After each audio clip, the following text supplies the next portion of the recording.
Assalamualaikum warahmatullahi wabarakatuh. Perkenalkan, nama saya Rizky Mujahidah Nur Muslimah, Prodi Penjualan Peternakan dan Kesejahteraan Hewan. Baiklah, di sini saya akan menjelaskan tentang sistem pencernaan, sistem pernapasan, sistem peredaran darah, dan organ reproduksi. Sistem pencernaan ayam terdiri dari berbagai organ penting, yaitu 1. Mulut. Mulut berfungsi untuk mengambil makanan. Lidah di dalam mulut akan mendorong makanan ke saluran pencernaan selanjutnya. 2. Esofagus. Esofagus berfungsi meneruskan makanan dari mulut ke tembolok. 3. Tembolok berfungsi sebagai tempat penyimpanan makanan. 4. Proventriculus berfungsi membantu menguraikan zat makanan. Organ ini merupakan sistem pencernaan secara kimiawi. 5. Ventriculus berfungsi sebagai sistem pencernaan secara mekanik. 6. Pankreas berfungsi mensekresikan hormon insulin. Dan 7. Usus halus berfungsi sebagai tempat berlangsungnya pencernaan dan absorpsi produksi pencernaan. Usus halus terdapat 3 bagian, yaitu duodenum mengurangi sisa makanan, dan jejunum meneruskan sisa makanan, ileum tempat penyerapan air, dan 8. Usus besar merupakan tempat penyerapan air dengan tujuan meningkatkan kadar air di dalam sel tubuh dan menjaga keseimbangan air pada ayam.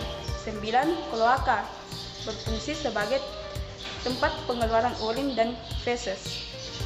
Organ reproduksi pada unggas adalah ovarium dan oviduk untuk unggas betina dan testis untuk unggas jantan. Organ reproduksi pada ayam betina yaitu 1. Oviduk berfungsi menghasilkan sel telur di dalam ayam, dan 2. Infundibulum berfungsi menampung sel telur yang sudah matang. 3. Magnum berfungsi membentuk sel telur. 4. Isthmus berfungsi memisahkan putih telur dengan kuning telur. 5. Uterus sebagai organ lanjutan dari isthmus. 6. Vagina berfungsi sebagai tempat lintasan telur. 7. Kloaka berfungsi sebagai tempat pengeluaran telur. Adapun organ reproduksi pada ayam jantan yaitu 1.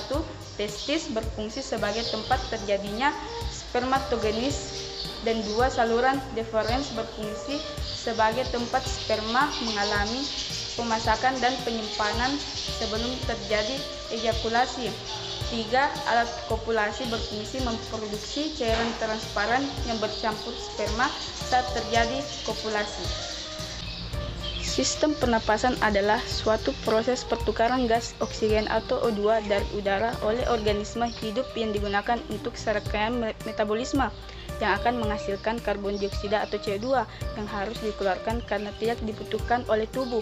Organ pernapasan pada ayam mencakup beberapa bagian, yaitu 1. Hidung berfungsi menghirup udara, dan 2. Laring berfungsi untuk melindungi saluran pernapasan di bawahnya dengan cara menutup secara cepat pada stimulasi mekanik sehingga mencegah masuknya benda asing ke dalam saluran napas.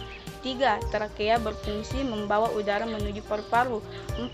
Paru-paru berfungsi sebagai tempat pertukaran oksigen dan karbon dioksida. 5. Kantung udara merupakan selaput tipis berbentuk seperti balon yang berfungsi untuk membantu pernapasan. Proses pertukaran udara juga terjadi di kantung udara. Sistem peredaran darah adalah kumpulan dari beberapa organ yang bersinergi untuk menjalankan fungsi pengangkutan atau transport. Adapun organ peredaran darah pada ayam yaitu 1. Jantung berfungsi memompa darah ke seluruh tubuh. 2. Hati berfungsi mengganti sel darah merah. 3. Ginjal berfungsi menyaring darah. Dan 4. Cairan empedu memberi warna pada feses. Baiklah, sekian penjelasan saya. Assalamualaikum warahmatullahi wabarakatuh.